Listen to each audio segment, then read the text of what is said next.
Bismillahirrahmanirrahim. Assalamualaikum warahmatullahi wabarakatuh. Terima kasih Ustadz. Kebetulan saya pribadi juga sebagai komedian Ustadz. Dan mewakili teman-teman semua, kakak-kakak, abang-abang semua. Kita di panggung itu selalu menghibur. Namun ketika momen ada sesuatu yang harus kita keluarkan, kadang menjatuhkan orang. Mulai dari fisik, mencela dan lain-lain.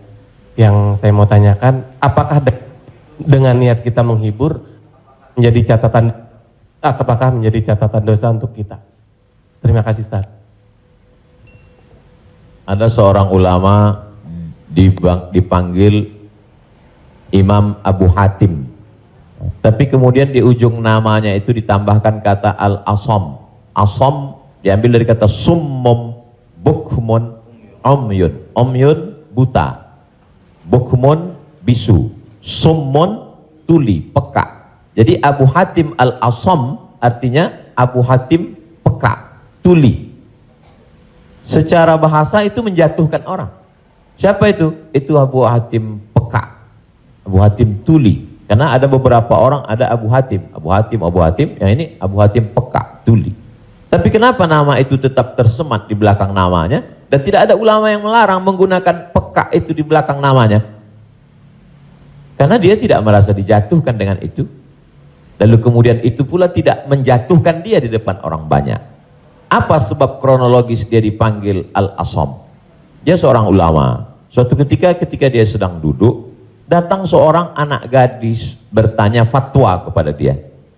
Saat anak gadis itu bertanya fatwa tentang hukum halal haram suatu masalah, mungkin karena wallahu alam bisawab atau saking groginya atau kentut anak gadis itu di depan dia.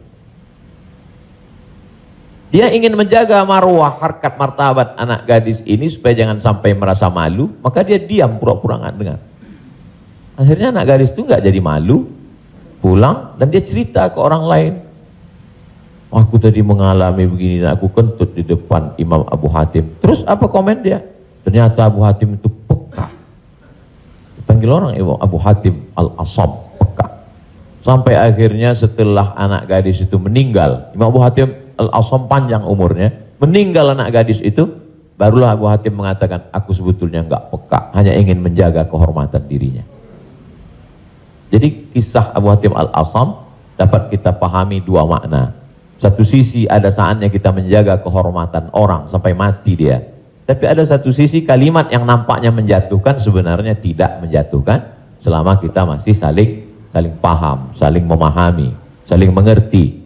Ada kata-kata yang mungkin kita gunakan tapi menjatuhkan dia. Padahal sepertinya pujian. Tapi ada kata-kata yang sepertinya. Jadi kalau sudah saling memahami, orang pun mengerti, maka dia tidak menjadi suatu celaan. Ya ayyuhalladzina amanu, hai orang beriman, ijtanibu katsiran minadh-dhann, jauhilah prasangka buruk, inna ba'dadh-dhanni itsmun, wala tajassasu, jangan mencari-cari kesalahan orang, wala yaghtab ba'dukum ba'dha, jangan ribah membicarakan aib orang lain, la talmizu bil alqab, janganlah kamu menggunakan gelaran-gelaran yang jelek. Bukankah tuli itu gelaran yang jelek? Iya. Tapi saat itu digunakannya bukan untuk menjatuhkan dan mereka saling memahami tentang hal itu. Wallahu a'lam bishawab.